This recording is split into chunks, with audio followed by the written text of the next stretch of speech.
Did the boys fall in and lose a boat? No. Oh, okay. But Now, I did. Now, were the boys drinking? No. No, Were it was you 13 drinking? and 15.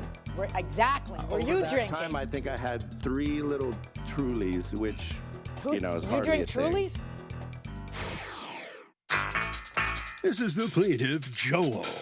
He says he took the defendant and his 2 sons on a fishing trip, and the guy fell off the boat into the water. When he went overboard, he brought along an expensive bow and reel fishing rig, and it sank. The louse refuses to pay him for the loss, and he's suing for the $1,099 he's owed. This is the defendant, Mark.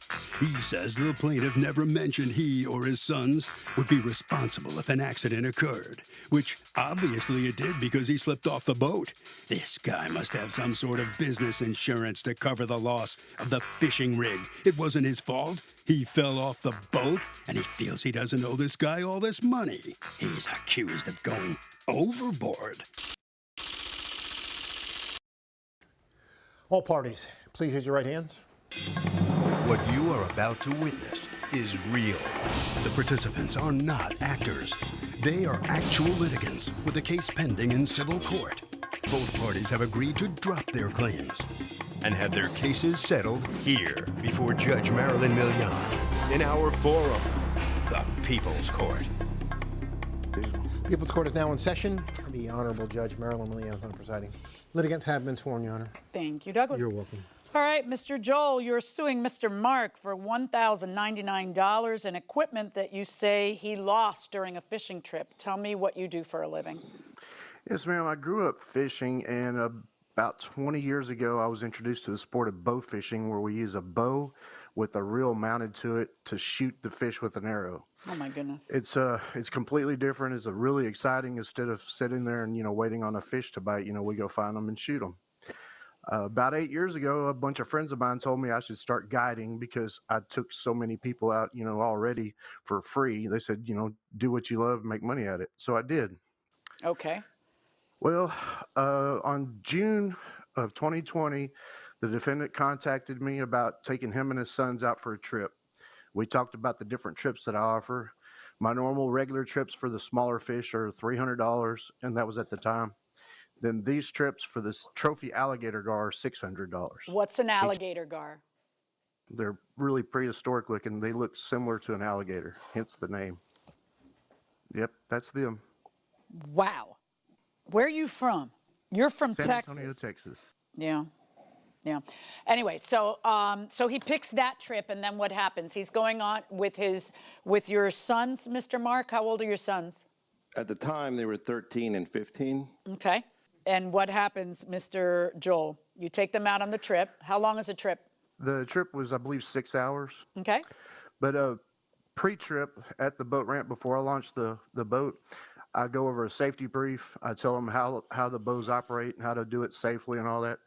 And I also explain to them, since they don't have their own equipment, I offer these bows as a free rental. I have 2 different types of bows. The traditional compound bows, they use a pulley system, and they're about $300. And then the Oneida Osprey that's in question, they're $800 for that bow, give or take a few. And then the reel that was on it is a mega mouth reel, specifically designed for bow fishing. Brings the total up to around $1,100. I told them that they are responsible for them if you break it, lose it, anything like that. You actually mentioned the prices and everything? Yes. Why don't you just have them sign a waiver? You should be having them sign a waiver. You don't have anybody sign anything who you take out? No, not at the time, but I do. Oh, you do now, don't you? Changed my ways. Now you do, cowboy, don't you? Exactly. Yeah, you can't be in any kind of business like this without having people not only sign a waiver, but also sign an acceptance of liability, because you lose everything if they sue you, rather than a fishing reel. So I've learned a lot since then. Yes, I bet you have.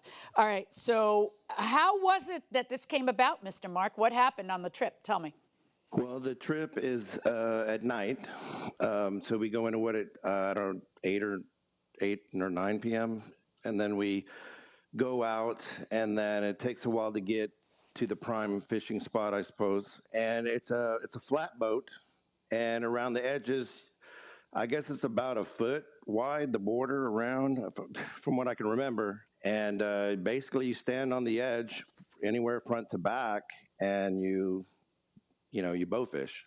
Okay. And what had happened was, I wanted the boys to have more of an adventure, so I gave them prime locations and let them walk around. And I guess at this point, I had stood at the back, which the board's up against your back, and with any kind of motion, I lost my balance and I fell in. You fell into the and water? yeah, to the water. Okay. So how do you fall in? Were you were leaning on the back, and then but you had this bow in your hands, and so how do you Right. fall in? Well, there's no bars or fencing, around the edge of the boat. There's no like Velcro wrist attachment or anything with the bow like surfers do with their surfboard. There's nothing like that, and there's no Have for you, safety and purposes. let but, me ask you a question. In this industry, have you done research to find out if that is common in the industry, to have Velcro attached to your wrist like surfers do, or to have rails around the flats? Me? Yeah, I'm asking you because you're the guy saying it. You're the guy saying it's kind of negligent, and Right. so at this point, yeah. I didn't complain or anything. I went along with it. Hey, we're roughing it, right? We're gonna, bow fish. We're gonna catch, big fish and all, and spent hours out there in the dark, and it was fine. But we're all standing on the edge of the boats. Did the of boys boat. fall in and lose a bow? No. Oh, okay. But Now I did. And now were the boys drinking? No. No, Were it was you 13 drinking? and 15. Exactly. Were Over you that drinking? time, I think I had 3 little Trulies, which, is you hardly drink a thing. Trulies? That's all I had. It's all who had. Who drink? I want to know which grown man is buying Trulies. That's what I want to know. That's fair. Fair enough. I didn't want to take a bottle of vodka, right? Okay, so Mr. Joel, at the time, did you think that Mr. Mark had had too much to drink or not really? Well, not really. I don't want to speculate on if he was, Right. How is it you realize he's fallen in? I stand at the front of the boat and I operate the electric trolling motor so, I can navigate better and it's quieter. And I'm looking forward the whole time, trying to navigate around stumps and whatever. And I just heard a splash. I didn't hear a yell or anything. I just heard a splash because, like you said, he kept walking towards the back of the boat. He was trying to give his sons a more ample opportunity to get on a big fish. Once one of them did, he actually shot a huge fish that was over 6 foot long, but it ran and hit the boat and broke the arrow. I gave him that broken arrow, said, you should mount that on your wall. That was the one that got away. It was a monster. Oh, wow. Did they get video of it or anything? Because, it didn't really No, happen we if they sure didn't get didn't. pictures. No, I'm glad to hear that. I'm glad to hear nobody had a camera out or was attempting and was just enjoying the night until he fell in. So he falls in, you hear the splash, and what do? I instantly reversed the trolling motor and started backing the boat back up to him while my deckhand ran to the back and grabbed him and helped get him back in the boat. So you back up, and then you get him back on the boat. And is he laughing? Is he upset? What's his demeanor? No, he kind of shrugged it off. He seemed a little embarrassed. He apologized. He told me several times he was going to make it right. Wait. And I Did was he? like, He comes up, and when he comes up, there's no bow. exactly. I asked him, I said, did we lose the bow? And he said, I don't know. I said, well, did you have it in your hand? And he said, yeah, I guess. So the bow was gone. And did you guys try looking for it? Yes, ma'am. Me and my deckhand, we dragged with grappling hooks for about 15 minutes to no avail. And I can't stay there, that long because I'm on the clock. I don't want to waste his money, his time. Right. Okay. So he kept telling you, don't worry about it, I'll make it right. And then what happens? He doesn't make it right, does he? No, ma'am. He texted me a very long text saying that he basically thought about it and changed his mind. He said he didn't feel that he owed me and it was my fault. I should have had handrails, radio frequency tracking chips. I don't know how that would have helped anything. They would be 20 foot underwater. Several other things. He said that he doesn't know of another business that would pass this on to the clients because that's just a cost of doing business, which is actually the industry standard. You can call pretty much any charter guide service in America and they'll tell you you're responsible for the gear. It's not something I do alone because it's really expensive equipment. To my defense, if you're gonna, I had a good time, and more importantly, the boys had a good time, and things happen. And Did the I boys get to figured- see you fall in? I don't think they actually saw me fall in, but that No, would have been a they Kodak saw moment. Then they the could have fact had a and better turned and time. started But go ahead. laughing. I'm just Yeah. kidding. Go ahead. And while they did have a good time, things happen. I figured, I wasn't asking for rails or wristbands or anything like that. No, you were just asking to get out of paying anything for what you lost. I mean, you lost Well, something that's no, expensive well- equipment, and you well, I want to get, said- and then all your comments about wristbands and all this other stuff. Well, let's see your comments. Joel, I've taken much consideration regarding the trip as a whole. I will authorize $100 towards your bow. I don't know of any company that would ask their customers' clients to reimburse them for lost used equipment. Really? Because all of them do. Business usually have protocols in place like insurance or preventive measures. It's a cost of doing business. You could have some level of railing around the edges of your boat or some wrist attachment gadget like surfers have on their surfboards that prevent them from being lost. You could have some sort of radio frequency gadget you can attach to all your bows, so if they're lost, you can track them. So here's my question to you. All these things you come up with, are they the industry standard? Because unless you can prove to me that everybody else has them, and so he should, you should have x-ray vision so that you can find it in the murky water is not a defense. See, if he does something wrong, like there's an industry standard and he's not abiding by it, then you can get away with that. But if he's doing exactly what everybody in his business does, then you can't get him. Then you're just another guy who lost a guy's property. You're just, that's all it is. Now, you're suing for the cost of a brand new one, replacement cost. But this was not a new bow and mega mouth reel. This was something that you'd had for a while. So why wouldn't the accurate measure be the value of a used one? Let me hear from you, Mr. Joel. Yes, ma'am. These bows, the ones in question, they don't really depreciate in value because it's just like a good firearm. They don't go down in value. I've had guns for Except 10 for years that you and sold them yourself for, have given me the evidence that used ones cost less than new ones, because I was looking through all your evidence, so I know there's a market for used ones. That's not true. I did, after the boat trip, I think I did offer him $300 on the spot because I didn't expect anything to come of this. I could have raised, all kinds of issues, but I didn't. What do you mean? Raise all kinds of issues for what? Because you fell on his boat? What issues could you have raised that you forewent? Tell me all about the issues. In my defense. No, but I what just thought issues did you not raise that you could have? I don't know what you're saying. What are you saying? For one, the depreciation of with the bows, right? Whatever you're charging me, that's fine. And, if we're gonna play that game, well, then I could mention rails, right, and the wristbands. But you did mention rails and the wristband. Because you had said to the guy over and over you were going to make it right, and then you said, "Oh, I've done a lot of reflecting, and now I'm not."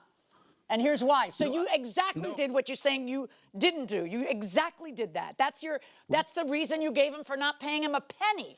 Well, because you offered $100. $700, Right. and I said I'll do $300. I'll go halvesies with you. I was trying to be fair and talk about it. Yeah. No, you were trying to get out of doing anything, and it's inappropriate. And I'm ruling in favor of Mr. Joel, but I am going to depreciate the item as the law requires that I do, because, see, you don't get a brand new bow, even though I realize you had to buy a brand new bow.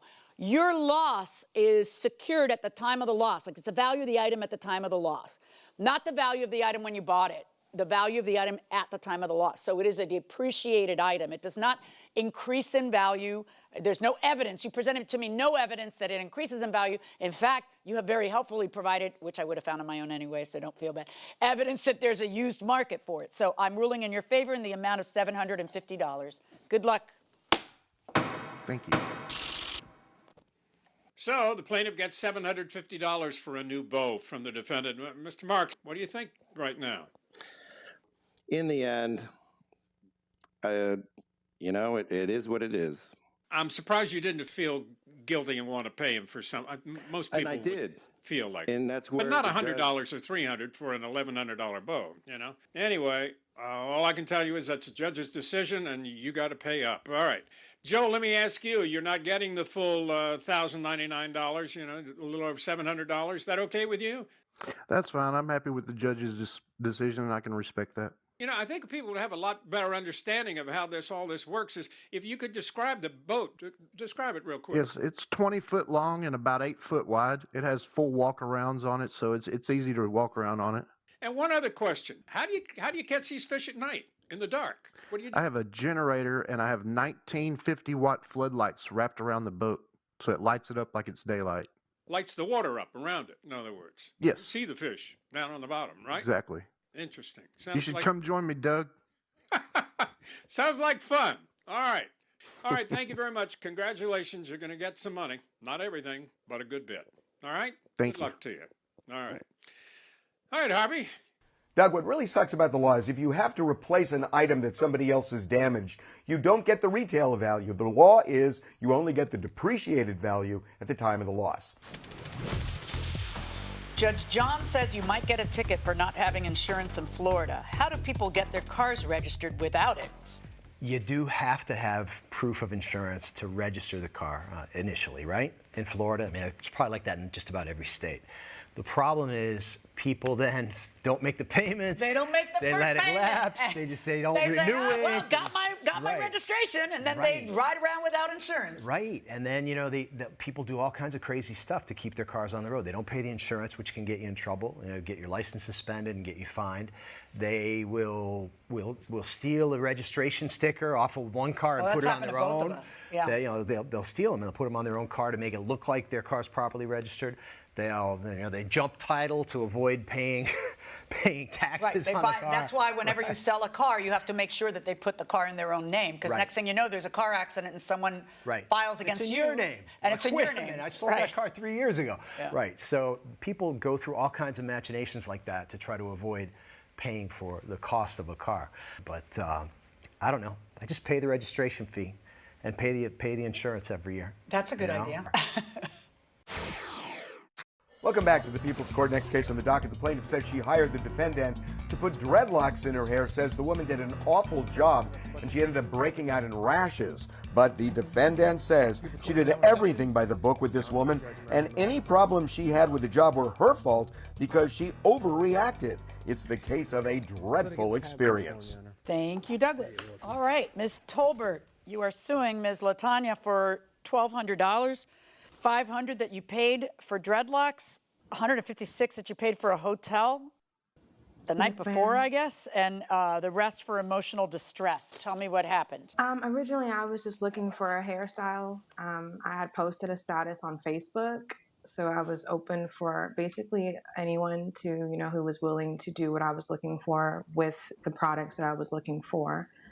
She commented, not only did she comment, but she messaged me directly stating, oh, if you can't find someone to do it for this price range, then we can work something out. She insisted that she works with nothing but human hair, that she can give me the look that I was looking for. I explained more as to what I went through before previously trying to get this style done. She stated she understood and how Wait, what sharp was it you had gone through and previously trying to get this style done? I attempted to get the same style done through another person. Unfortunately, they didn't get that much money out of me. And they used synthetic hair as well. Okay, and how did you discover that that person had used synthetic hair? I found out because of the hair vendor they told me they purchased from. It ended up being synthetic hair. The hair vendor only sold synthetic hair to them. Okay. And So they you were tell saying it her was about human. that, and she tells you what? Don't worry, I only use human hair. That's right. She Okay, says, I can get and this then what look done for happens? you. I live in Augusta. She stays in Atlanta, or where she works is based out of Atlanta. So I informed her that this will be a trip not only for myself, but my 6-year-old son would have to come with me as I'm a single parent. And she insisted, no problem. I won't waste your money. I won't waste your time. You're in great hands. How far is Augusta from Atlanta? For me, it was about 2.5 hours. Okay, so go on. I get there. I was even nice enough to ask her if she wanted something from the store before I stopped in. And I got her some cakes from the store. We got there, I start telling her what happened previously before she started talking about how she loved my hair. I had beautiful hair, and proceeded to do the style. Even during the process, I had asked her then if this is how big they would look, because they were pretty big. And When you just say they were insisted- big, you mean the thickness of the dreads? The thickness of the dreads, yes, ma'am. They Okay. were very thick. She stated that after she washed it and twisted them, tightened it, it would take a while for them to drop, but that they weren't going to look like that. Okay. And So after getting it done, she washed it and it looked okay, but it was still big. And she just kept insisting, no, it's going to take about 3 months for your hair to drop and for them to thin out and whatnot. And I even ended up not only tipping her, but then buying some hair oil from her as well. okay. So You paid her in full, you left, and when did you first get unhappy? Originally, it was a few days after where my neck had started to break out because of the synthetic hair. And I messaged her first and I was trying to call her. She said she was busy or doing something. So I waited and then I called her myself. And in the beginning, I was just trying to explain, like, hey, could you possibly look at my hair? Could you possibly fix any of this? I'm being told this is synthetic Wait, hair. hold on one second, back it up. You said something about your neck. What happened to your neck? I had a rash. It was. Do you have pictures very of said red. rash? Do you have pictures of that? I don't. I posted everything on social media, but when I tried to pull up the post on Facebook, it wasn't there. Did you text it to her, a picture of your rash? No. At first, everything was based off conversation. Okay. I attempted to call her. So And we when spoke you over the call phone her, about it. because you're telling me, well, then I talked to her and I said, look how they look. So it didn't sound like you were very concerned about the rash as much as how the hair looked. Because I didn't know if the rash had came from the hair or from that style, because normally my hair is naturally curly, so I normally have it up. So I wasn't sure if it was from the style itself or the hair. Okay. So that wasn't my first go-to. So then what happens? You tell her what on the telephone? Originally, I just contacted her, and first thing I asked her was, are you sure this is 100% human hair?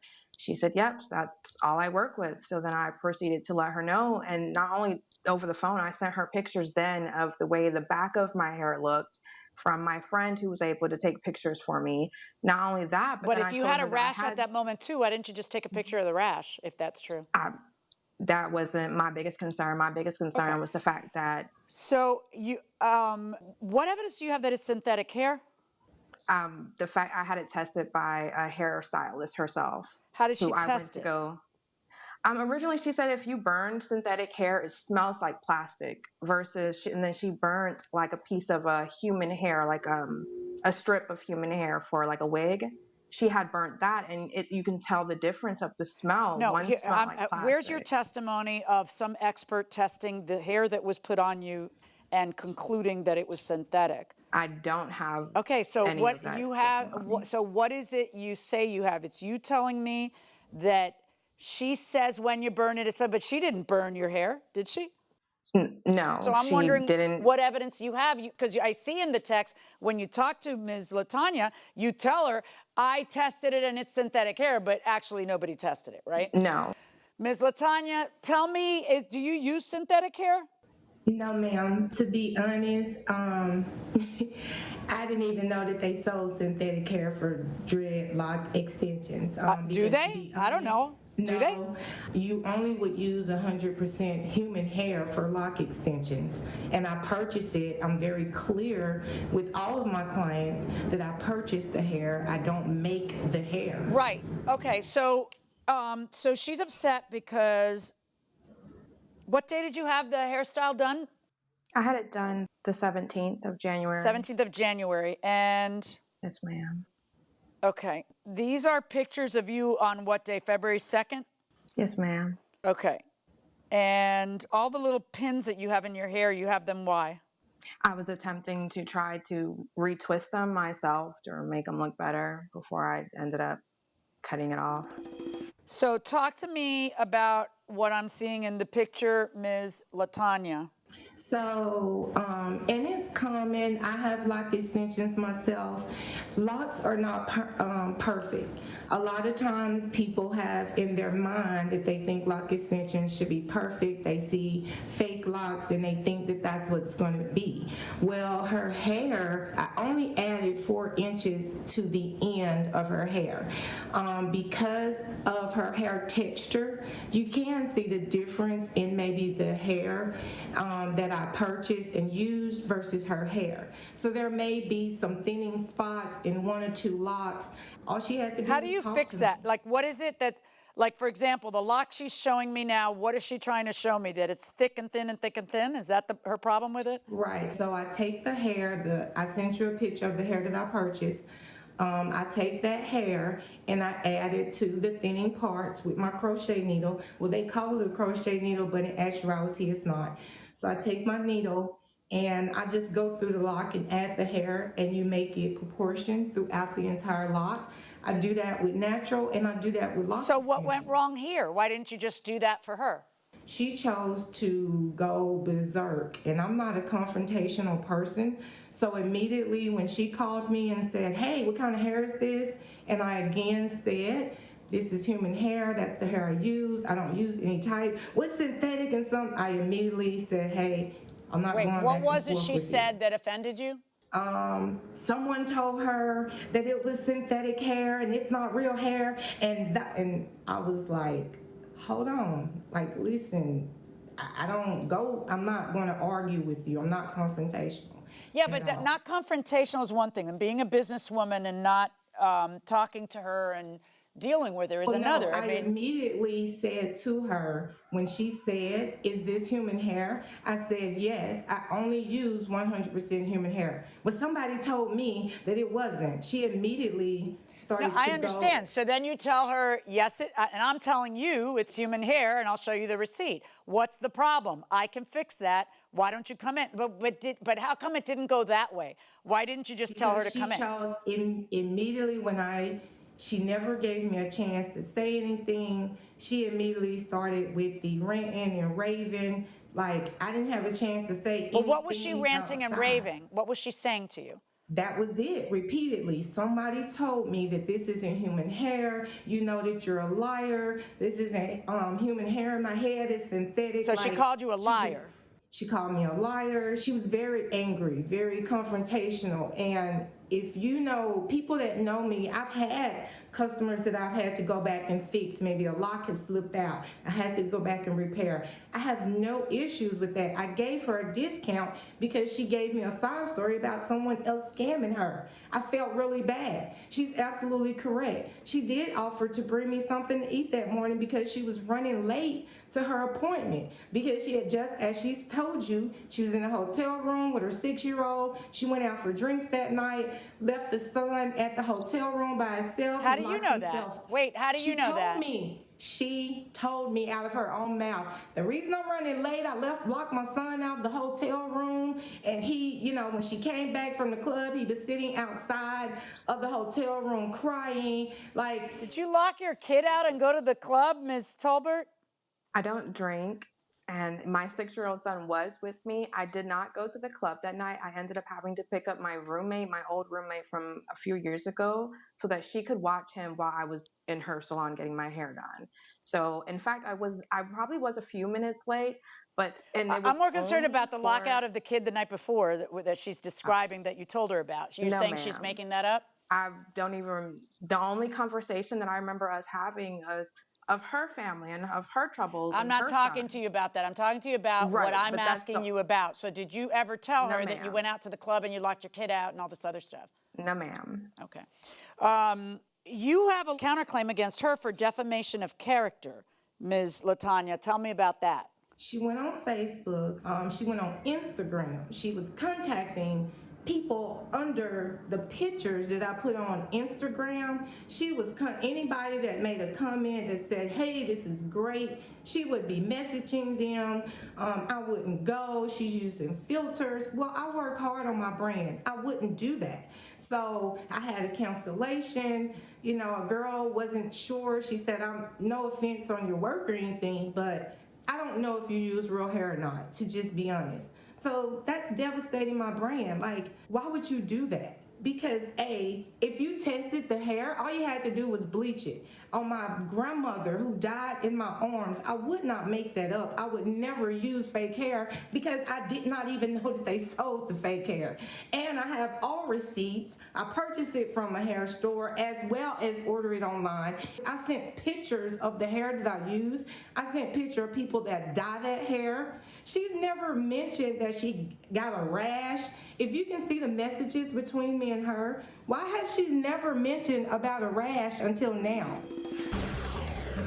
You should have pictures of the Vivica Fox Afro hair. That's the hair I buy from the beauty supply store as well. And that's her. Actually, those are pictures that she sent me to my phone when she got home, saying how happy she was.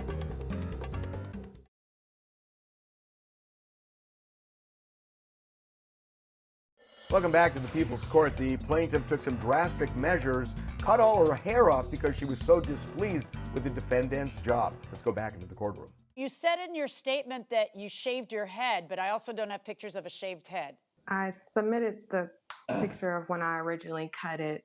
It was the second. Shaved or cut? I had to cut it with scissors because my hair. So you didn't shave your head? Shaved. Right. It was. But just you cut said you shaved your head. very short. Yes, ma'am. And I'm really sorry. I mean, I feel bad that she had to shave her hair, that she cut her hair off. I do tell my clients, give it a while and it starts to relax and it starts to look natural. What did you tell all post of on my clients. Instagram, and what were you telling her clients about the hair? Were you telling them she uses? Had posted a picture of me on her Instagram page as a promotion. I simply just commented. It was on Instagram. I commented underneath my own picture that she posted on her page, and I posted the same thing I posted on Facebook as far as my review, how it started out, what she promised, and how it ended up for me. And Yeah, for but me, did you yes. ever say she uses fake hair? Don't trust her? Let's see what you actually said. On my end, I said it was probably synthetic. I didn't say Probably, or it was synthetic and she's a liar. What was it you synthetic. said? I didn't say that she was a liar. I didn't say any of that. I did state that I, felt scammed throughout the whole process. You said a lot of stuff. Hold That on. Let's statement see Okay, let's see. Do you have any of the stuff that she said?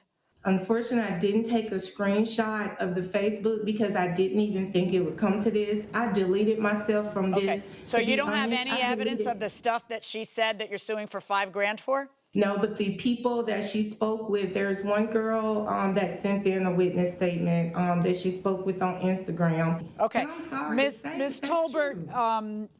when I'm looking at the text that you send her, you're calling her a B. I mean, if I'm unhappy with something my hairstylist did, I usually say, hey, when can I come in so you can fix this? I realized that you were in Augusta and she's in Atlanta, but that's who you picked. You picked somebody in Atlanta. Can I share something? You're who I'm asking the question of. What I need you to do is listen to me. So Sure. I guess what I'm trying to figure out is, why do you come out of the gate so aggressively as opposed to saying, hey, look, I'm concerned. I don't like how it looks. Can we fix this, to her? Why don't you just say that to her rather than calling her a liar and, calling her a B and telling and all? Yeah, I mean, I Yes, can ma'am. read this stuff. You know what you said to her. Let's look at a few of them. And Let's that's look the at a evidence few that I of sent in them. as well. Yeah. And she even went on Facebook. Just a and second, deleted the just a messages. second. Hold on. This hair fake as blank. Already got it tested. That's a lie, which is why I tried talking to your blank about it. I don't go back and forth. Have a great night. Ain't no need to go back and forth. You got 500 out of me, and we'll get yours, I promise. Get the blank out of my messages, you dumb, and I'm good off the rest. Your approach was completely inappropriate. Again, I have no need to prey on people. That's why I'm blessed. I purchased that hair. I don't make it, and that's that. Test what you want. Do you have any other evidence that the hair is fake, Ms. Tolbert? No, ma'am. Okay. No, ma'am, not this time. All right. And do you have any evidence of what defamation you are claiming she made? You should have pictures of the Vivica Fox Afro hair. That's the hair I buy from the beauty supply store as well. And that's her. Actually, those are pictures that she sent me to my phone when she got home, saying how happy she was. I even sent you a video of her leaving the shop, how happy. We're good. We're good. As for Ms. Tolbert's lawsuit against Ms. LaTanya, I find that she's unable to prove that the contract was breached in some way and that the hair was in fact fake. She has zero evidence of it, and my verdict is 0. As for your lawsuit for defamation of character, talking about that you use fake hair, and I don't see that she has any evidence that you use fake hair. I believe that it is her belief that you use fake hair, but she can't really prove that. In a normal world, I would have said, well, you have to fix her hair, and that's time and trouble on your part. You're not having to do that in this world because things have gotten so nasty that I would never put you in that position. So I guess that's what you get for the defamation part of things. Rather than a money judgment, I am not going to, and it's too late anyway. She cut her locks off. The whole thing was just handled in a way that it probably shouldn't have been handled. But I'm calling it a wash, 0-0. Good luck, ladies. Thank you. Taking a break. When we come back, Doug's in the hallway with the litigants, and Judge Millian is in chambers with Hubby John. Are you having a dispute with a relative and do you want Judge Millian to settle it for you? Contact us at peoplescourt.com and hit submit your case.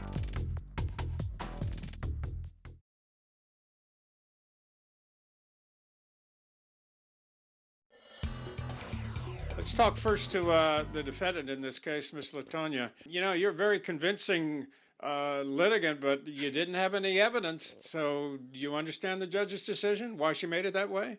I do, and it's fine. I knew that I was telling the truth, so it really wasn't anything to be upset with. I do feel she was out of character, and the judge knew that she was out of character, and she really pretty much just made it up as she was going. But if anyone needs lock extensions, come and see me in Atlanta, Georgia. Okay, let's talk to the plaintiff in this case, Ms. Tolberg. Nothing. You're not getting anything.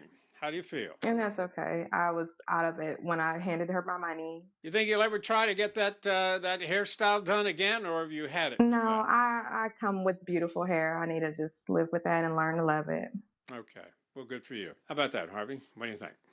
So, Doug, this is an interesting case because the countersuit involved defamation. There are two elements to defamation. One, you have to prove liability, that whatever somebody said is false and subjects you to scorn and ridicule.